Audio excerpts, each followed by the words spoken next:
Hey everyone, and welcome to episode 134 of the Toonami Escape podcast. I'm Greg Zeno. Tonight we have B-Dubs, Hello. C. Kohler, Hey guys. and maybe more? Maybe. I mean, we don't know. We don't know. And everyone could be. Turns out everyone is here. We are? Nope. Oh. All right. That would have been funny though. Anyway, everyone is not there in Dragon Ball Super, so let's talk about that. Woo. Mhm. Dragon Ball Super episode 93. You're the 10th warrior. Goku goes to see Frieza. In this episode, Goku goes to hell to see. I'm sorry, Health, the home for infinite losers. Yep. Wait, that's not how it's. It's like Heefel. Heefel or whatever. Who cares? The home for infinite losers to see Frieza, and they kind of hate fuck with words. So. Oh yeah. I mean, Frieza decides to be mad racist, and Goku's like, "I want to punch you real hard." Hell isn't that bad, apparently. Well, the home for infinite losers isn't that bad. Well, when you're an evil tyrant, tiny adorable stuffed animal singing songs to you while you're in the middle of a meadow is like the worst. Oh yeah, it's just disgusting. So Frieza forces, well, doesn't force, but gets Goku to promise to keep Frieza alive and set him free after the tournament if they win. Right. Basically. And Goku's like, you be the last one standing, and then there's some Super Dragon Balls. Yeah.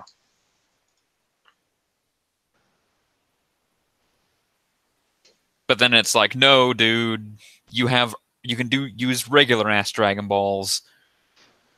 Yeah. You gotta bring me back no matter what. And then they agree. I mean, can't Whis just do that by himself? No. Are you sure? I guess. Who knows? I mean, I don't know. I guess Whis can't make people undead. That's weird. Well, I mean, he's an angel, technically. I mean, heck, Yema's in this episode being like, "Hey, I only cover Earth, not any other planets." Is there a Yema for Namek? Probably. I wonder what it looks like. Instead of his desk is made out of cypress instead of mahogany. And what else was in this episode? The rat destroyer god is spying on people and trying to do some shit. I don't know. Well, there was something regarding Kale. Oh, yeah. I completely forgot about that, honestly. I actually kind of didn't catch the very, very beginning of this episode, so when I turned it on and it was live, there what looked like Broly was on screen, but it wasn't Broly, It was Kale. And for a moment, you were gripped with unending terror. No, I was just sort of like, what is going on? You were like, oh, fucking shit. They're showing the Broly movie again. Like we haven't had so enough. I'm guessing she went Super Saiyan, but then like went crazy. No, turns out she's the legendary Super Saiyan in Universe 6. About that. What? It turns out not so much. Well, okay. What's actually I forgot. Other Broly's in the other universe. Okay. Universe 6 is not the one. Not the one from the show. Yes. Right. Our main cast is from 7. Right. So yeah, she's their version of Broly. So that's interesting. Yeah, I guess that makes sense. Does only 6 and 7 have Saiyans? Looks like it because they're the twin. It's the mirror stuff. Otherwise, everybody would be trying to find their version of Saiyans. Yeah. Okay, that makes sense. I forget. It's the other universes. Basically, it's just going outwards in that twin manner until you get to like the last 2 on the end, and they're the 4 that don't even have to be there because they're so amazing. Yeah. Makes sense. So yeah, anyway, we've got female Broly, and everyone in the Dragon Ball community was took this extremely well. That's a way. That's words They that definitely did describe it. not lose their goddamn minds. That is not something that happened. Nope. That's exactly what happened. That's totally what happened. I don't see the problem. No. Me either, but whatever. Excuse me. It's ridiculous that a woman can become a super... Shut up. Nerd.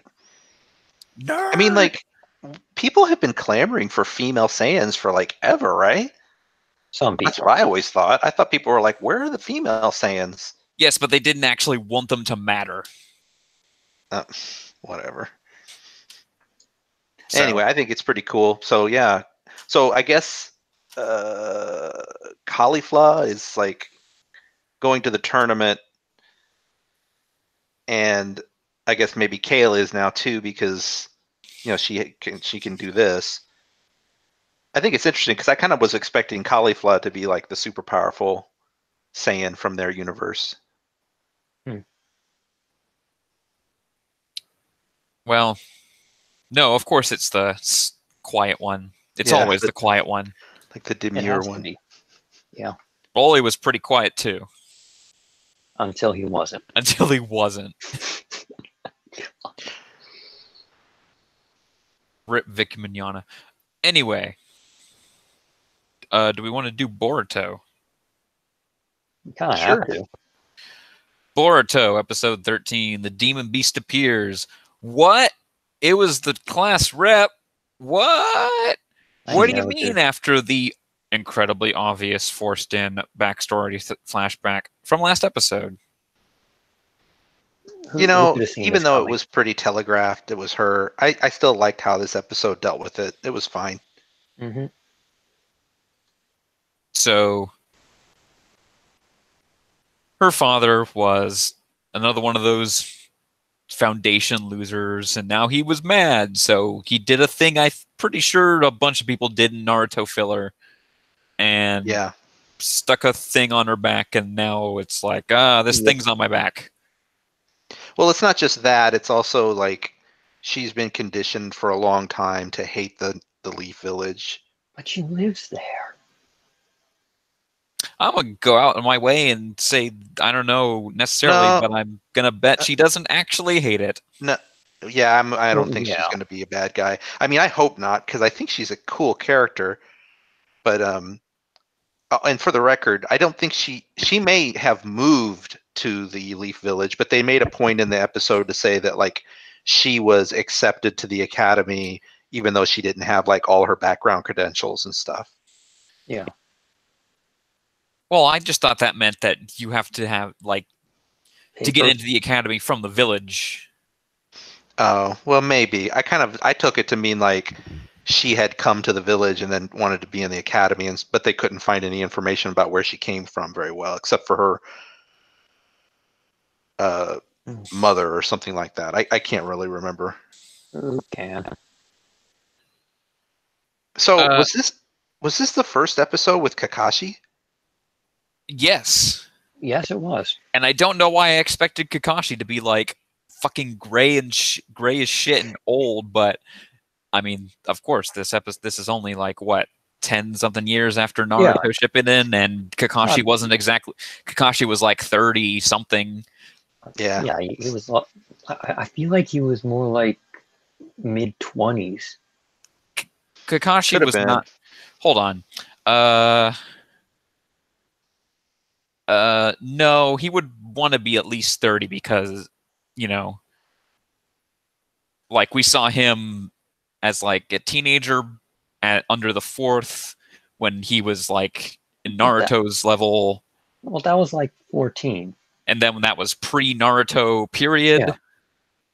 So that was like, what, 10, 12 years before the series started? Okay, so maybe 20-something. Certainly 30s.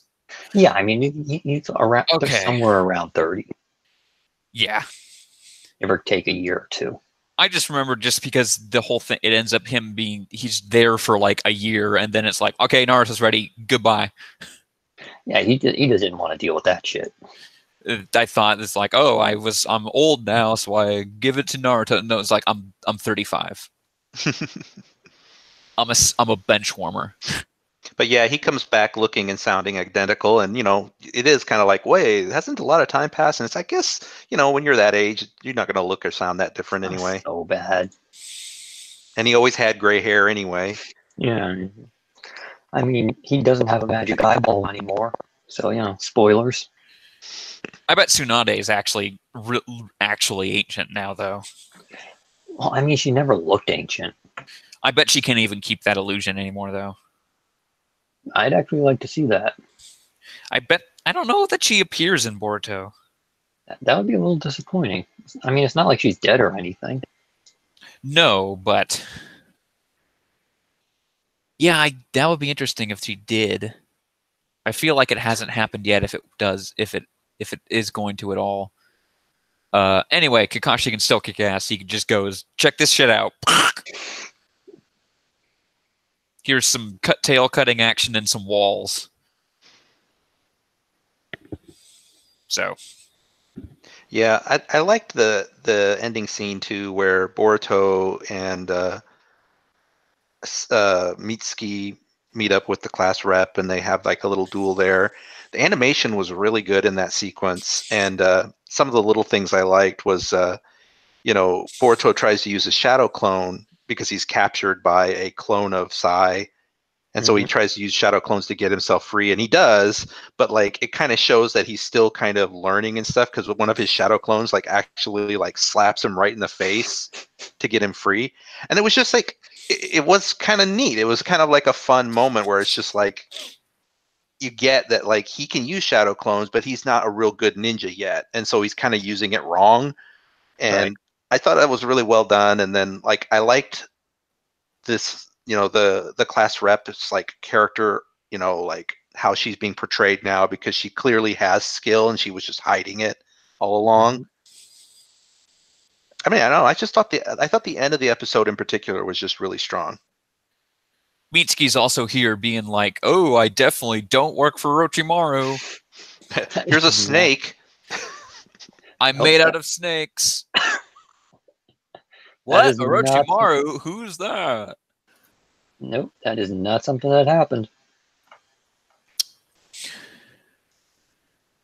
Yeah, anyway. Who knows how all this turns out, but I'm pretty sure it turns out with Mitsuki and Boruto being friends, and they're on the same team, because I've seen the opening. Yeah. Anyway, Sai is also in this episode, doing more than he's ever done in the entire show so far. Well, someone had to. Someone had to be the lead actor on CSI Leaf Village, so... Honestly, I'd probably watch that. I would not. I don't know, it'd be kind of interesting. I've actually been watching a lot of CSI lately. Why? Because I realize I still like original William Peterson-ass CSI, okay? Oh, yeah. Okay, I can see that. But I've also been watching CSI Miami. Well, I mean, you have to, because it goes, yeah! That thing from Who. Here's the funny thing. Like I'm still in like season 2 of Miami and season 4 of regular, but it's because CSI Miami hasn't like transformed into CSI Miami yet. Oh, it's still kind of basically just not as good CSI, but in Miami. Right. But I think I'm pretty sure about the season 3 episode where it's like there's a tidal wave, then it's CSI Miami. And certainly by the episode where there's a vaporizer gun. That actually happened. That actually happened.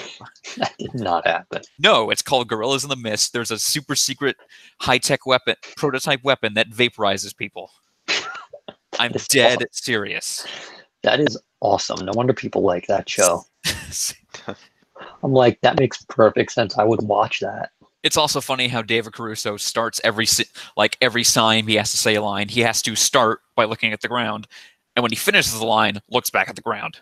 Oh, of course. He's a big ground looker. Anyway, it's been fun going back to these early episodes and seeing all these now famous people who were very much not famous then, in like these one episode. I'm the killer of this week. Yep. Like here's Jeremy Renner in this CSI season 2 episode. Here's Idris Elba in this episode of CSI Miami. He was He's already in 2 famous then. scenes. No, not in 2003. Well, I mean, not in America. No, he was in the friggin' Wire. In 2003? When did The Wire come out? Maybe it was 2004. Let's see. Oh my gosh. Are This we is going to go down a tangent of yes. a tangent? Yeah, yes. No, we have to know when The Wire came out. It premiered on. Oh shit! What? It was on 2002. Okay. 2002? Premiered on June 2nd, 2002. Well, shit. I don't understand why he's over here doing. Oh well. It probably pays money. Anyway, yeah. Oh, also, Michael Rooker was in an episode as this fucking salty ass sea captain who chops a giant cigar the whole time and has a hook hand. I love that shit. He killed the dude by shooting him with a spear gun. It's the best. I remember one year I was what the hell was I in? I was in college. No, and I was like, I had nothing to fucking do. Like, I was sick or whatever, and all I could do was like lay in bed for like a month and a half. And so I'm just watching endless repeats of Law and Order on TV, and it's like, oh wow, you know, there's the guy that killed the guy, and now Sam Waterson's gonna yell in the courtroom, and yeah. I saw Chris Pine. Here's the one person who was already at the level of special guest star. Who? Keith David. Who? Keith David was in a season 3 episode of CSI. He's like Warwick's old mentor. He runs the community rec center. And then by the end, Warwick fucks up majorly and gets the rec center closed because Keith David ends up beating a dude half to death. Oh, that's fun. And it's basically just a Always Sunny episode title. Warwick closes the rec center. Good job, moron. Sounds fun. Anyway. What were we talking about? Boruto. Sure. Want to talk about MHA?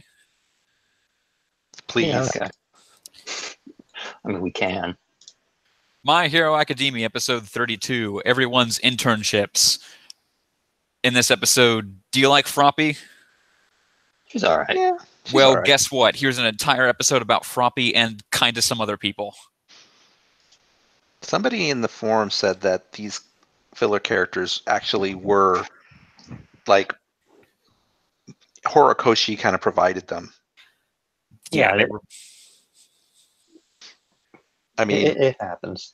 I mean, I could see that though, but you know, I was curious when I was watching. It's like, I wonder if these characters are ever going to conflict with some future character, you know. But because this is apparently very rare filler. That filler doesn't happen much in this show.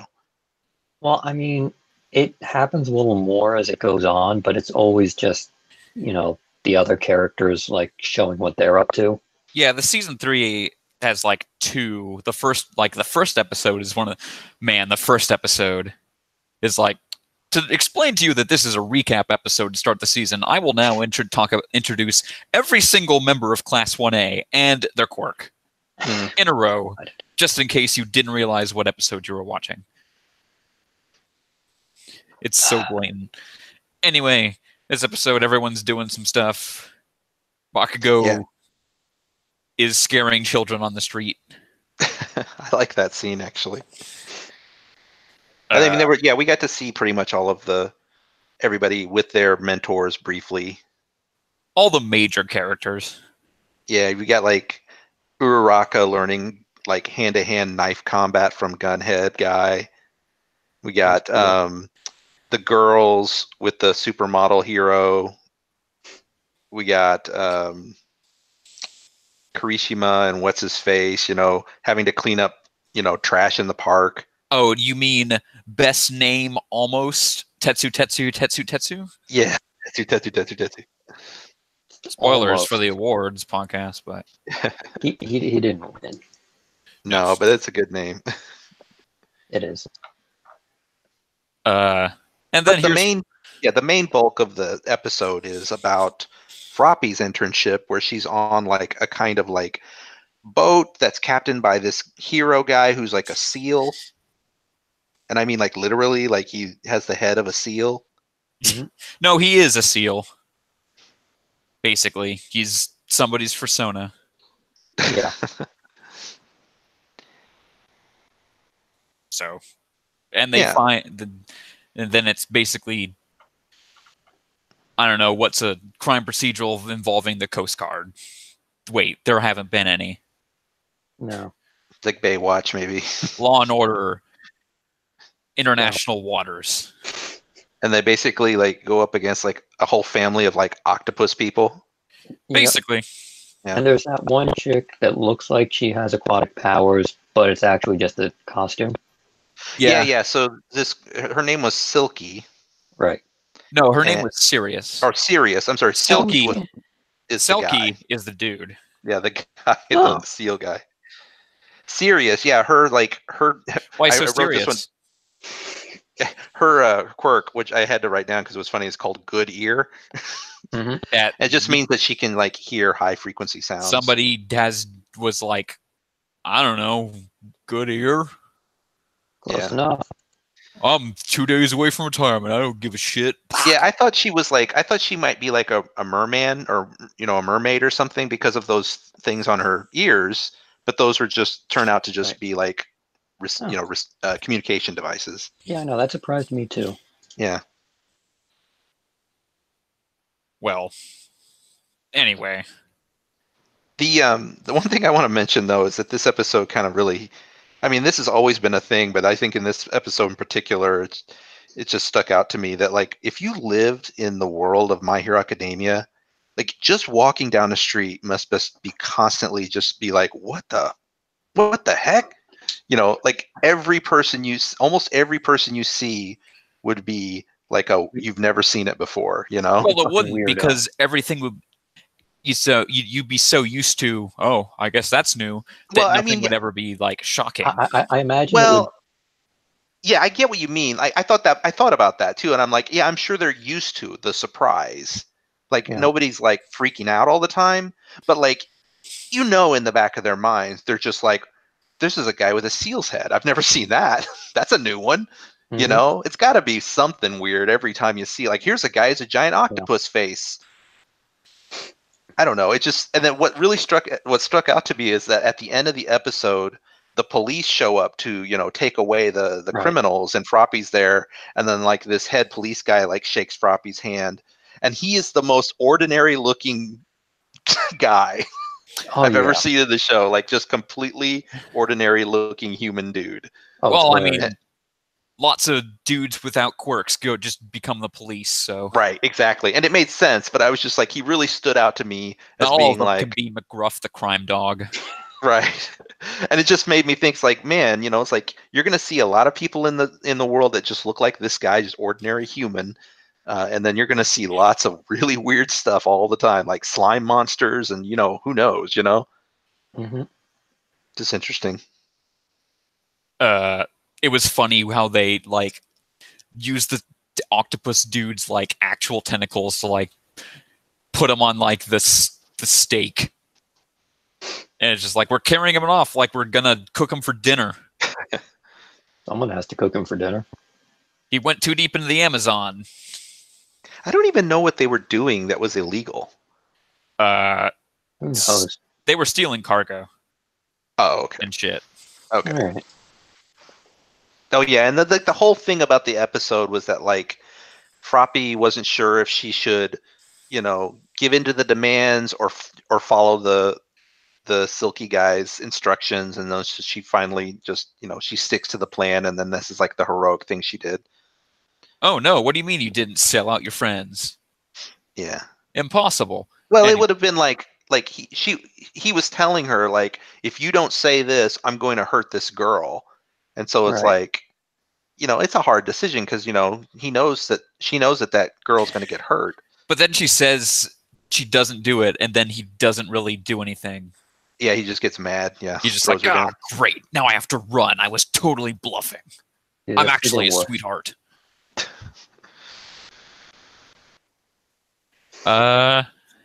What else from this episode?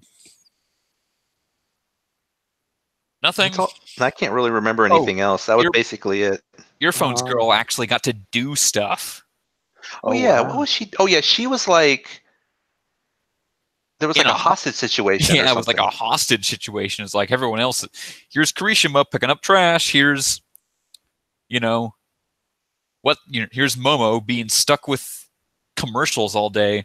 Earphone Jack is like solving hostage situations. You go. Oh, that reminds me too. So we got to see the punching hero guy again because that's who she's tutoring under. Right. I can't remember his name now. Gunfist. No, that's not it. Anyway, that guy. It was Gunhead. No, Oh, Gunhead is God. the guy with the guns on his head, literally. What? Okay, so Earphone Jack was with the punching hero guy who was from the first episode. Right. Yeah, the guy was like, "Oh, I can do his punch." Anyway, the funny thing about that scene though was that I don't know if you noticed this, but he had another sidekick with him who was like Punch Fist Junior guy. He had exactly the same costume on, but he was just like a younger version of him. Hey, it's his son. I'm guessing that might be the case, yeah, because it was like a little version of the same guy. What was his name?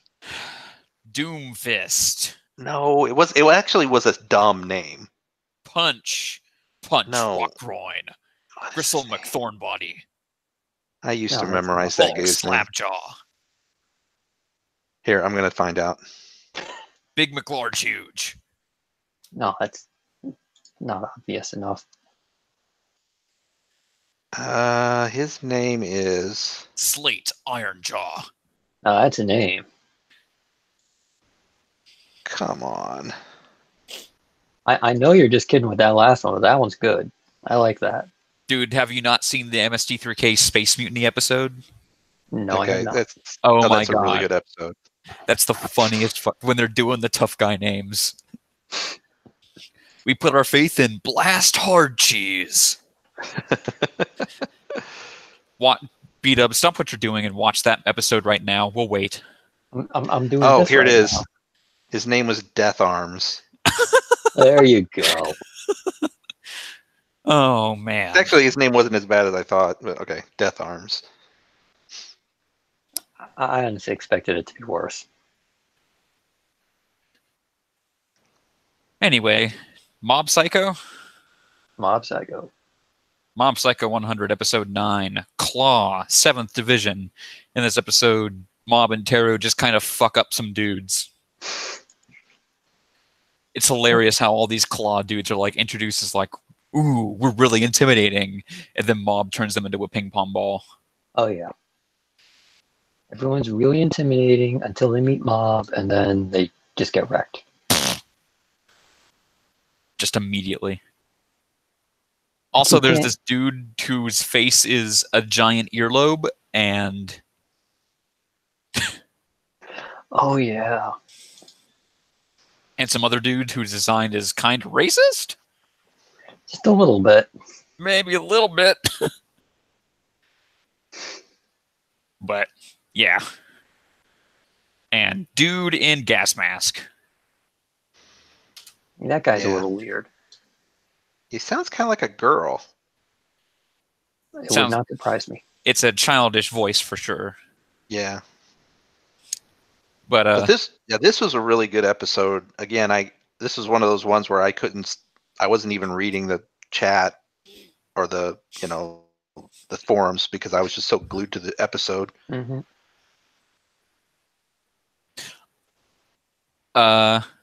which means nobody has any idea what to talk about. No. Yeah, I don't know. It was a lot happened. I mean, basically they break into that facility. And by they, I mean Mob, Teru. Dimple is body snatching people. Yeah, Dimple body snatched somebody like a guard. I missed him. At the same time, Mob's brother and then the other members of the the up and coming but not so great psychic club are breaking out. But what's kind of cool and what I wasn't expecting is that they actually do use their powers, even though they're kind of really limited and weak. They're actually using their powers and it's working, and it's like that's kind of cool. But only so Ritsu can get into like a camera blind spot and turn some dudes into walls. Well, yeah, that, and then like the two psychically linked brothers were like, they were able to use their psychic ability to find out that it was all a trick, and then the girl with clairvoyance is using her power to lead them around. I'm 33% sure it's this way. Yeah, exactly. It's like they're obviously weak, but it is cool that they're actually doing something. And I don't know. I like that. I like that, the whole teamwork aspect of it. And here's another thing I wasn't expecting, and maybe this will change again. I don't know, but I wasn't expecting Mob's brother to be depicted as like a good guy, because they started to paint him as like a real villain, and now it's like I don't think he is. I don't think he ever was. He was just a little bit jealous. He had a moment. He definitely had a moment, and I thought that's where he was going character-wise. But now it just feels like he's got the psychic powers and he's not evil. So I mean, it's all he ever wanted, I guess. And he's way powerful. He's able to use his powers in this episode pretty effectively. Mm-hmm. And that's basically this episode. Did Reagan do something in this episode? Nope. No, he wasn't even in this episode. No, I don't remember. He'll return one day. The episode Teru that came out. Oh, before I was just gonna say, Teru is also pretty strong. Like I remember him being pretty strong in the first time they fought or whatever. But like, it should be noted that even though Mob is clearly like a godlike being when it comes to psychic powers, like Teru is also pretty capable in this episode, like flinging people upside down and doing all sorts of stuff. Oh, they were just torturing that dude. Poor guy. That was kind of brutal. It's like, well, drown, I guess. Oh, and then the guy with the scar face attacked him again, and then and Mob just like stuck his head right through the ceiling. Oh, well, that's after he like ping pong turned him in, like basically aura-ora'd him with psychic powers. Yes. There was a lot of aura-oraing tonight. And also he flicked that, he like raised his finger and smashed that dude between trees. Yeah. Mob is brutal. He does not give a fuck. Anyway, Megalobox? Okay. Megalobox, episode 4, Let's Dance with Death. By that I mean this show, Dancing with Death, of my interest, because Joe is now... He's going to fight his way up to Megalonia not using gear, and this does not make sense. Boring. I mean, like, it makes sense in that, he can show off how talented he is, but outside of that, it's like, really? It's like he's so perfectly good at boxing that he can beat these dudes who have little, like, hydraulic exploder arms. Yeah. Mm-hmm. I mean, I think with this show, you just have to sort of take the mechanic. What are those things called anyway? Gear. Gear. Okay. You just have to sort of just take the gear with a grain of salt and be like, well, it just like makes them slightly stronger. Because if you take it literally, like it's a little robotic arm, I mean, it doesn't make any sense. It's stupid. Right. It's this thing that nags at me. Like initially you're like, that's weird. Why would everyone suddenly be using robot arms? And then Joe comes in and he's like, I can not die. I can come in and not die without using them. And it's like, so really, why is everyone using robotic arms? Yeah, it's just like you just have to think. It's about the equivalent. If you think of it like the equivalent of them just having like elastic bands on their arms, So they're just arms from Arms, the game, kinda, or just like just gives them tension and stuff. It's like they punch slightly harder. It doesn't make sense otherwise. It will get even more ridiculous when dudes are coming in like, my arms are controlled by an artificial intelligence. Yeah. My arms are cars. That would be so much cooler. But anyway, there's this scene where he like gets hit really hard, and it looks like assumption is clear that he's like gotten fucked up. Like no, he's never gotten fucked up before because he doesn't have gear. But it's like, Yeah. I mean, your head has never been protected more. You've always been getting punched by gear. Why are you Right. suddenly like, oh my god, I can't do this? Yeah, I mean the episode was really about him being scared. It's like he's such a cocksure guy, and then suddenly he's in this ring, and he's actually scared for the first time, and he doesn't, he tries to play it off and everything, and then the little kid has to convince both the guys that's what's going on. Still not sure why he's there. The kid? No one Yeah. knows. I think because the kid wants to be there, and like they don't, and I think he's probably going to fix his gear at some point. But the reason, I guess they're just tolerating him. But this was like the episode where not only does Joe sort of get over this fear, this moment of fear he has, which is unusual for him, but also it's about these three sort of growing as a team or whatever. Right. They It was beat this- okay. They beat this random dude, and then they beat some dude who looks like Von Kaiser off screen. Yeah, they did. I mean, did they beat DJ Kid somewhere in there? Probably. So now they have to. So now there's some. It's like we've got to win 5 matches, but only 3 of them will be on screen. 2 of them will be just like montaged. And now it's like, okay, it's episode 4. We're already up to number 17 in the world. Good job. Yeah, Hey, the only thing that bothers me about this though is that he's going under the name Gearless Joe, but Yeah. he's going to wear the gear. Oh, absolutely. Really? Well, I Yeah, guess I don't know that, but I would assume. I've seen this show before. So wait, he never puts the gear back on? We'll see. Oh man. Well, that would be bullshit. Anyway, okay. Interesting. All right. But yeah. It's also funny how like they basically just pull the Airbud thing of like, well, there's no rule that says a dog can't megalobox. Yeah. Other than this dude's now beating up this dog, and that's horrifying. Was there anything else? There was like some good music. Yeah, That's the one cool. thing. This show always has good music. Mm-hmm. But no, I mean, actually, the episode I thought was okay. I actually liked this episode more than the previous one. Yeah. I liked how like they kept the visualization that he was like having difficulty and stuff, and like being insecure, like where they would show like it felt like they would show his foot going through the mat, and it was just in his head. Like it's like, oh, I can't move, Although the one thing that really bothered me about this episode was that once Joe finally got his courage up after they had the talk and he starts like doing his fancy footwork, the animation looked really bad when he was doing the footwork part because it just looked really awkward and unnatural. I have bad news for you. Oh no, that's normal. This show does not look especially great in the animation front. In fact, I would go as far as to say there is no good-looking boxing in this show. Oh, come on. Okay. This is such bullshit. Yeah. It's like the only reason you watch a boxing show is like, a lot of people said it, but it feels kind of floaty, the punches. For dudes who are punching with giant robot arms, nothing really seems to have much weight. Yeah, I kind of feel like everyone that punches an Ippo is punching like a million times harder. Yeah, definitely. I can see that.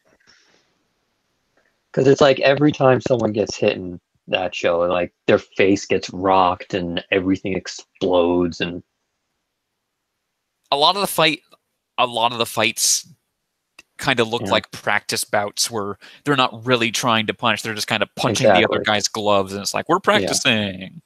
Right. But it's actually a real match. We just couldn't really animate more. We spent all our money rubbing sandpaper over the frames so it looks like it's 480p. JoJo. Yay. JoJo's Bizarre Adventure, Diamond is Unbreakable, episode 18, Shigechi's Harvest, part 1. In this episode, Ed and Nettie have a new jawbreaker scam. That is exactly what happened. Basically. So, Josuke is like Eddie. Yeah. No, wait. Josuke is Double D. He's the smart one. No, Eddie's the one that comes up with the plan every time. Yeah, so Josuke. Yeah, so Josuke is Eddie. But then Shigechi is more Eddie. Because Okuyasu is Ed. Well, yeah, Okuyasu is Ed. No, Eddie comes up with the plan, then Double D is the one that makes it work. And then Ed's over here being like, buttered toast. Exactly, yeah, so Josuke is Eddie. Yeah, okay. I remember watching that show as a kid and just cry laughing. It was funny. I'm sorry. Also, the jawbreakers were like the size of basketballs, and people had like entire basements full of them. Oh, those things were awesome. Your mouth looked like you had like super goiter. Oh, well, this is awkward. It is. Oh, look who it is. Just in time for Ed and Eddie. My deepest apologies, guys. I lost. Hey, it's track no of problem, time. man. No Don't worry worries. about it. Fine. Hey, it's No, Imperial no. Bishop, everyone. Yeah, guys, I'm here late again. Got here just in time to listen to talk about JoJo. Oh, that's good because I actually missed Super and My Hero this week. So. Perfect. Well, we spent most of Boruto talking about CSI Miami, so Yes. Oh, okay. I guess that's somehow related to the episode, but I wouldn't know. Well, Sai is the star of CSI Leaf Village, and then I was like, I've been watching CSI. Michael Rooker was like, yeah. There was an episode. This is the one I have to tell you about because you know Michael God, Rooker. Don't start again. No, we have he can to. listen to. Wait. No, Yeah, he can Michael listen. Rooker.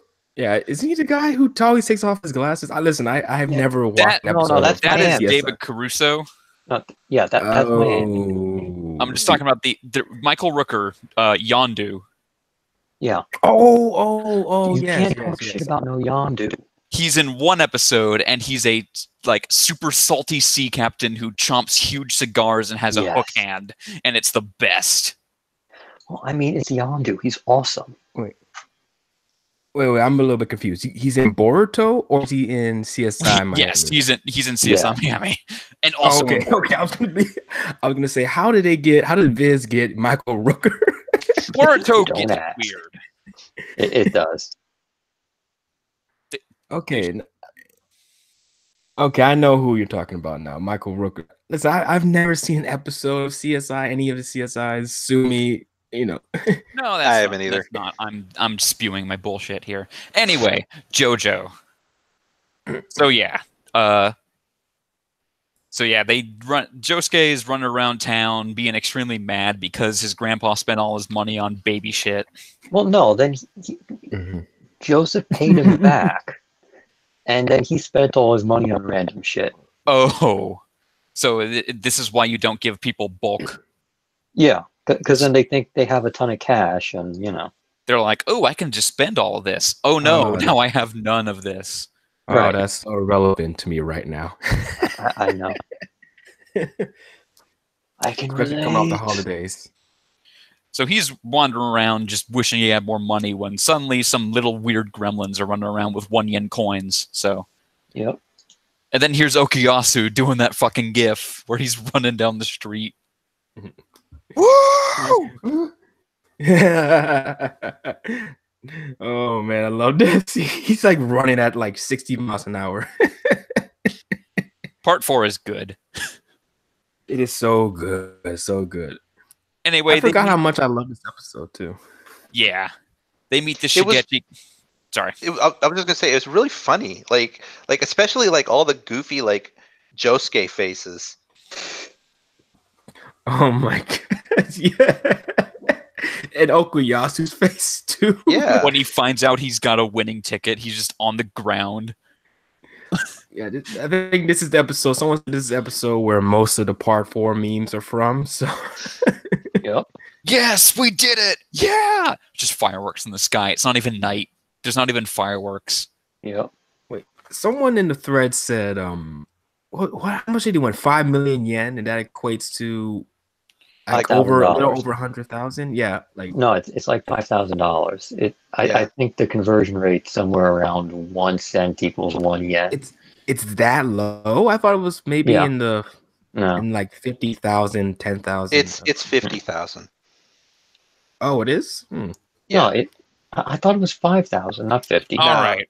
5 million. See, 5 yen million to- has 6 zeros, Right. and when you convert from yen to dollars, all you have to do is take the first 2 zeros and put the period before those, and It's so whatever you get left is in dollars. it's currently 46,000 US Okay, yeah. dollars. All right.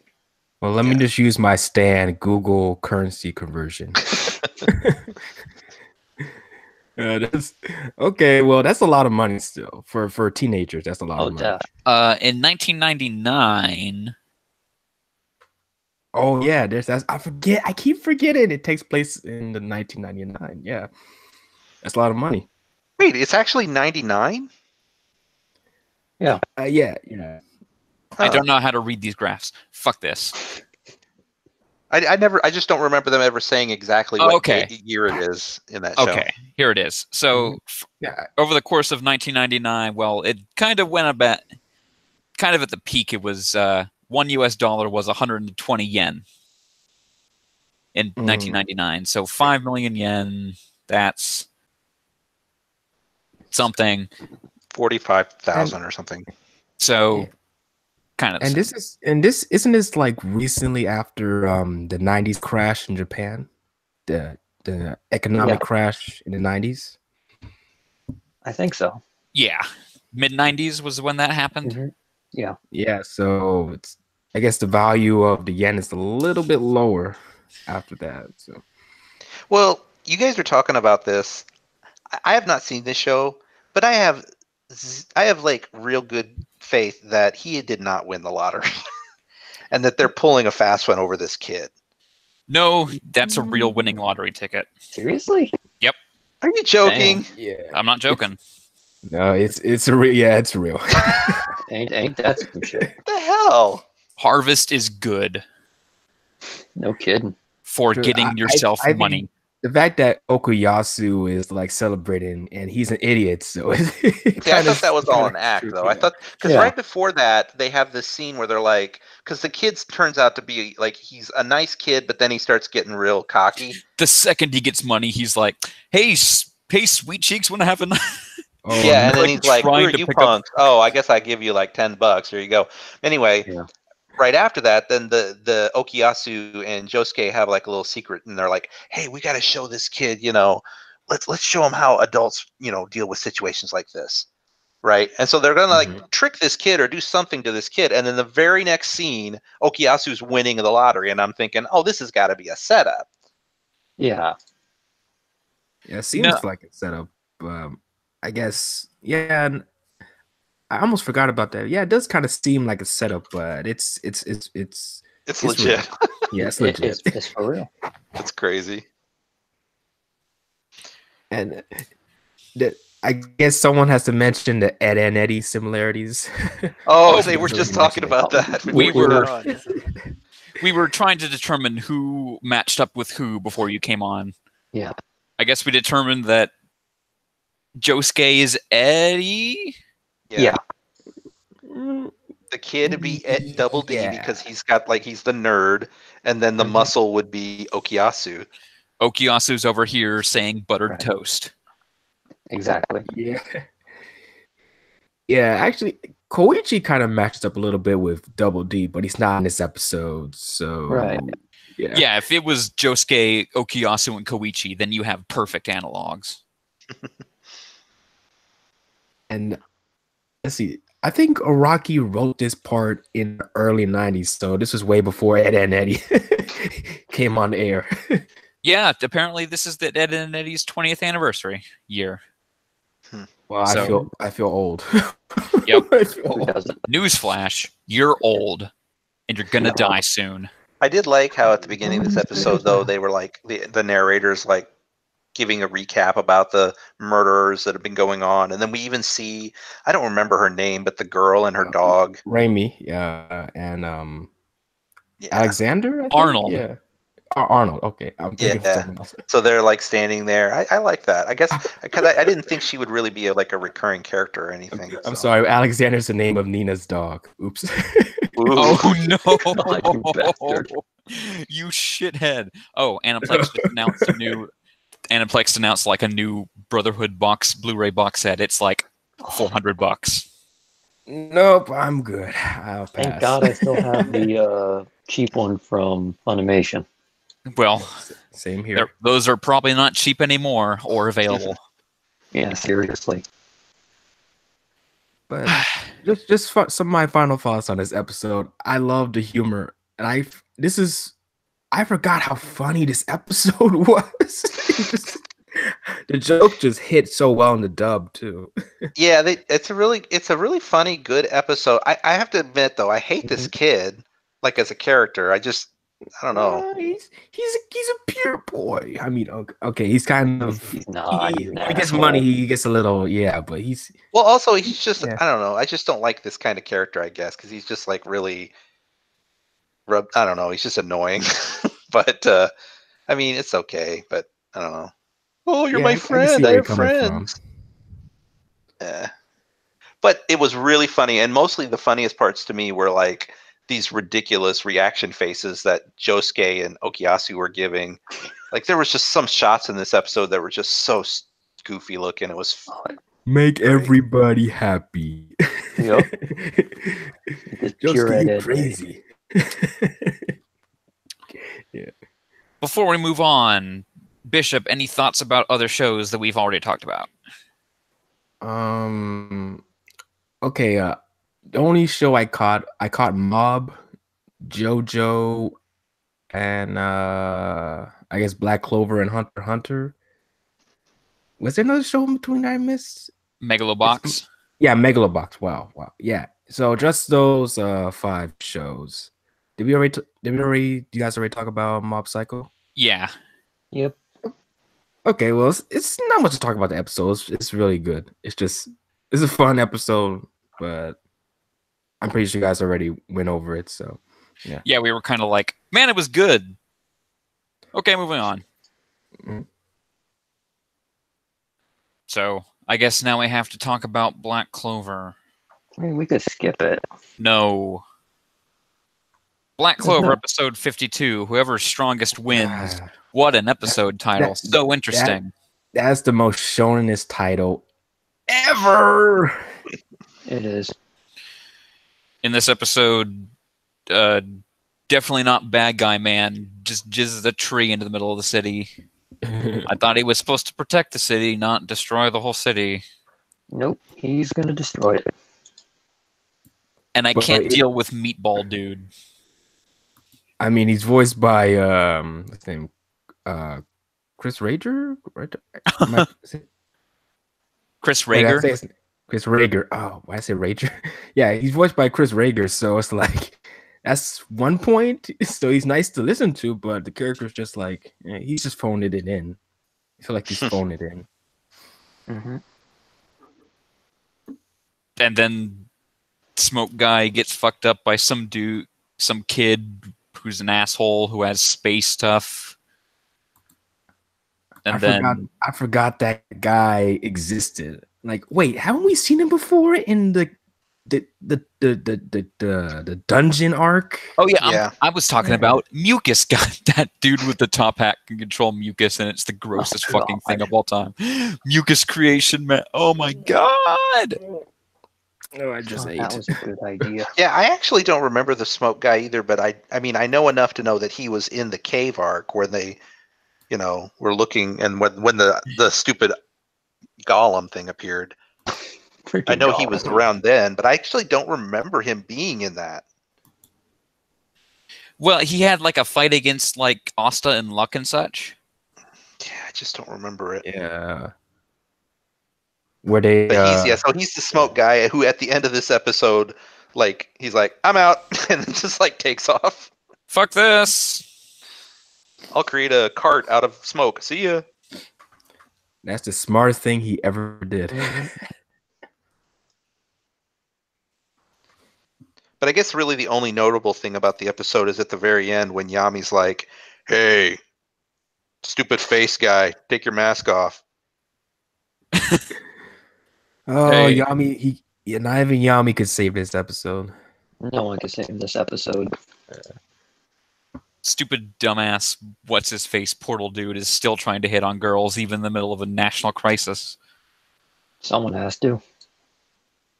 Charmy is also there.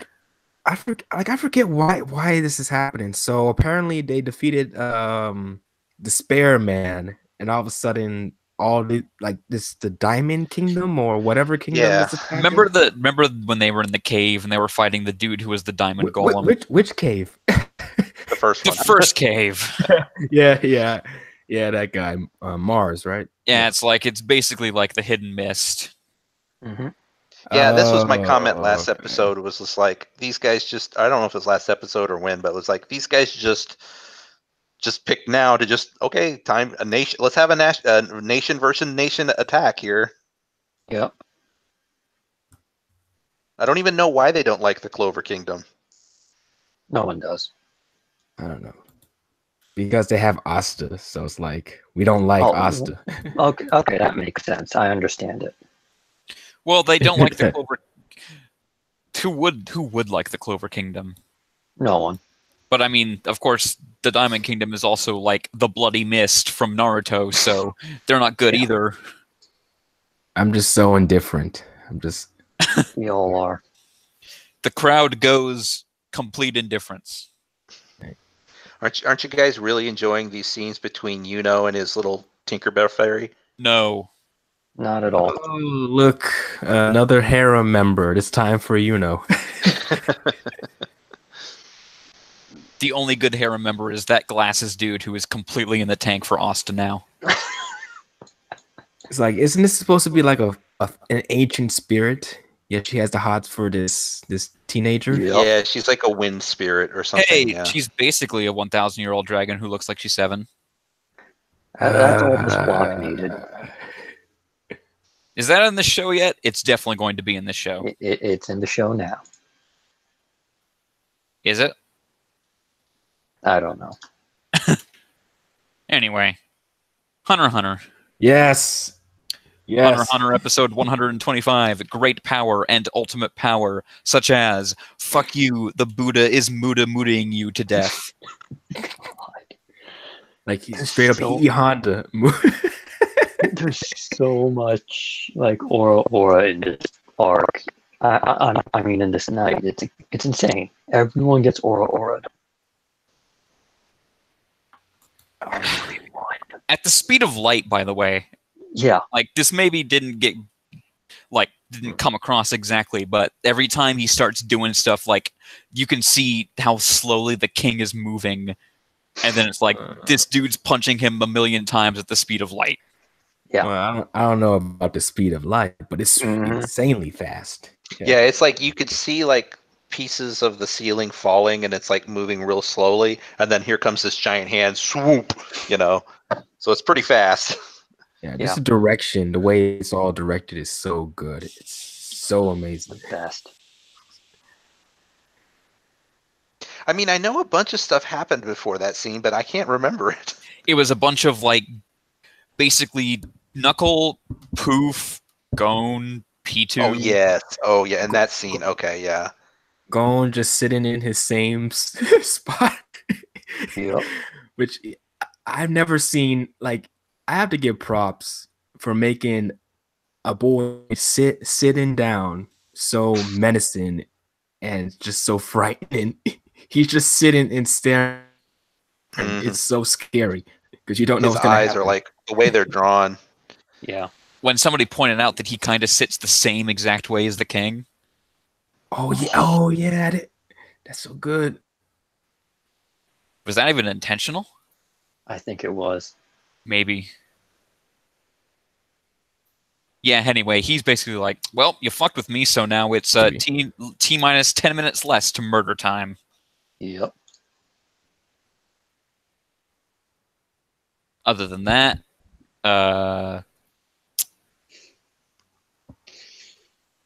Yeah, just a lot of narrator going like, "This was exactly the right thing to say," yeah. stuff like that. I'm going to explain this for you because you're way too dumb to get it. I actually don't mind it. It kind of, in a way, it kind of elevates the tension a little more, but it is kind of like very thorough in like how much it goes to explain. It's like he said this, and this was the right thing to say. He said this, and this was the dumb thing to say. He's going to die. It can kind of get a little overdone, but I guess it just depends on how on what your mileage may vary. Yeah, I mean, honestly, though, it didn't bother me. I still enjoy listening to this narrator talk. And then so after all that, then we cut over to Netero and the king, and they finally start the attack. And what is so? Are they saying that like where they were standing, there's some kind of giant tomb under them? Yeah, I think so.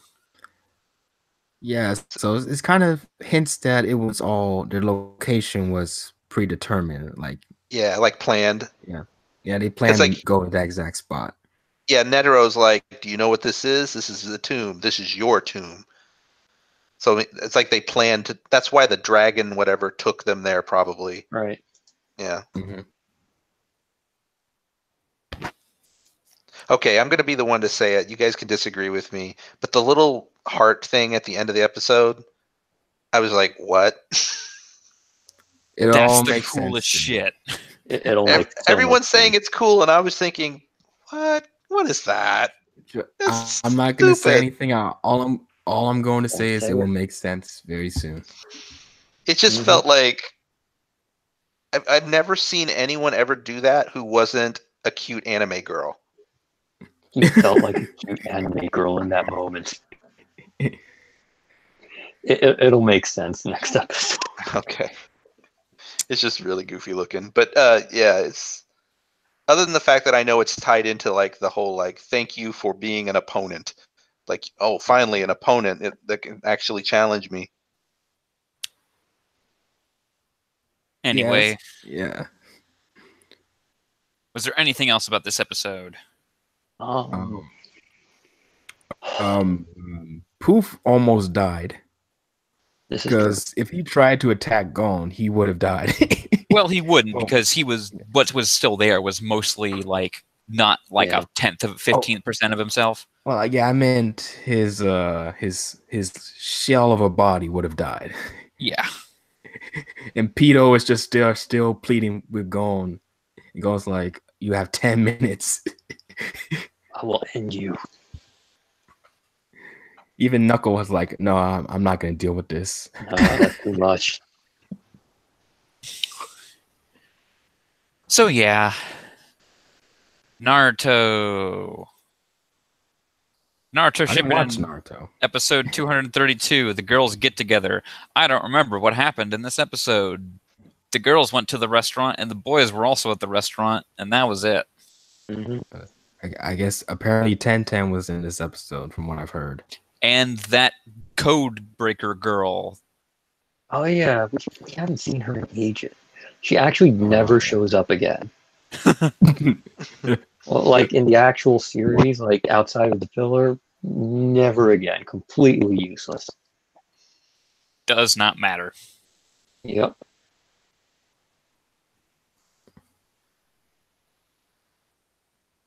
Yeah, I normally watch Shippuden, but I didn't have time to watch it this time. So all I did was see the recap, like synopsis of it, about apparently a lot of the female characters from the show all go to like an inn and then like get drunk or something. I don't know what. Wait, what? Aren't they like? I don't Well, I don't know about the drunk part, but I just know that they all hang out or something. Get Hey, drunk Sakura, let's all get drunk. Yeah. Well, in this world, I wouldn't know. Who knows? This weird world with like sometimes everything is modern day and sometimes it's ancient Japan. I don't know.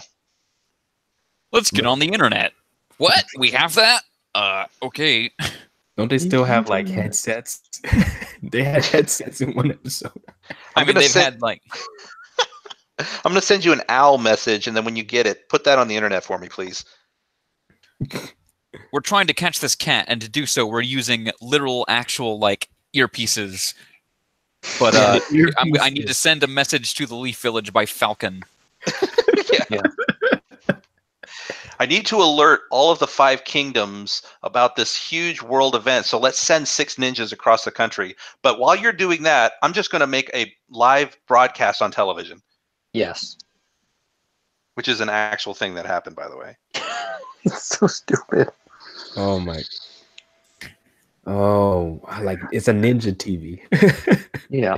It's just this weird thing where they have no idea what they want to do exactly. At least with Boruto, it's like you can just sort of be like, okay, I guess it's more modern day now. Yeah, They probably have planes. probably. Do they need Maybe. planes? They can just teleport and. Well, most people could probably use some planes. Mm-hmm. Trains are clearly Oh, a yeah. thing in that Oh, yeah, show. that's We right. know that. Like And I get no. the impression they're new. in Boruto, aren't ninjas like not as common anymore in Boruto? They've still Yeah. got the 5 great ninja villages. Mm-hmm. But I think Yeah, you're but, right, though, yeah. Imperial, that like fewer people are ninjas in this age in the new show. Oh, so they lost like most of the interesting aspect of the series now. It's like, oh, Oh yeah. this is a show about ninja. Oh, we don't need ninjas anymore. Whatever. Well, I bet it's like just a lesser percentage. Like I still think there's a lot of ninjas because obviously the show's full of them. It's just that like if you compare it to the overall population of the world, I bet there's fewer ninjas than there used to be. Right. Well, That's what no I more need for guess. children of war, you know.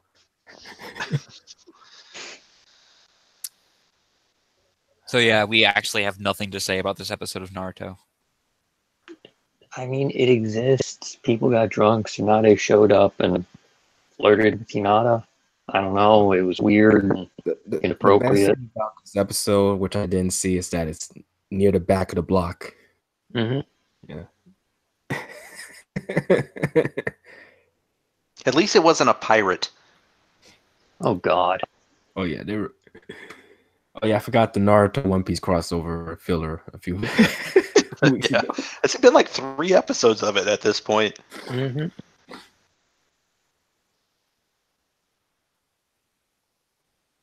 I'm done. You're done. I'm done. He's Naruto. done. Naruto. Filler Yeah. Naruto. The most nothing of nothing shows. I mean, we could go back and talk about Hunter x Hunter more. I think we got that out of the way too. Oh, I wanted it to be next week so badly. So CSI Miami. Yes. No. Yeah.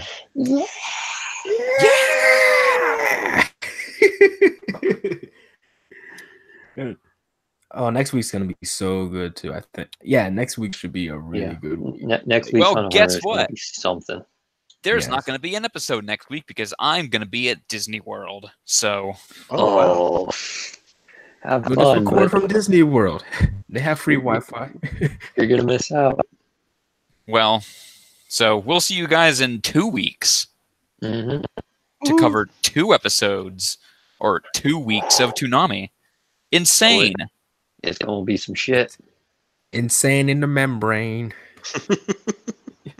No, that stupid commercial. No. Okay. So I was late, but hey, I came for the good bits. So. you got Hunter x Hunter. You That's did. all that matters. Yep. That is all that matters. I think my I think my headphones might be finally done. It's Like- about time. The wires kind of broke. So Wow. now I'm sitting here kind of moving my head and you guys are suddenly popping out of one ear. Oh, So that's not good. But at least my Rest in mic's still peace. good. Yep. Anyway, thank you, Imperial Bishop, for being here. Eventually. Man, no problem. Once again, my apologies for coming in late. Lost Hey, track it's of fine. time, you know, No with worries. all the waves going on. The waves. Inside joke. Inside joke. No, I saw it. I saw it. Some of those were actually good. Oh, some of them were, oh God, no. I don't get it. It was anime characters with waves. It's just a silly meme. A silly meme. I saw that. Yeah, that's goofy. They had way. Some of those were good though. I don't know, something about taking anime characters who have crazy hair and just giving them Waves. realistic waves. Oh, is this some Twitter stupidity? Yeah, naturally. Mhm. Yeah. Is good stuff though. C. Kohler, thank you. No problem. B-dubs, thank you. No problem. We'll see you guys in 2 weeks for episode 135. Thank you. Good night.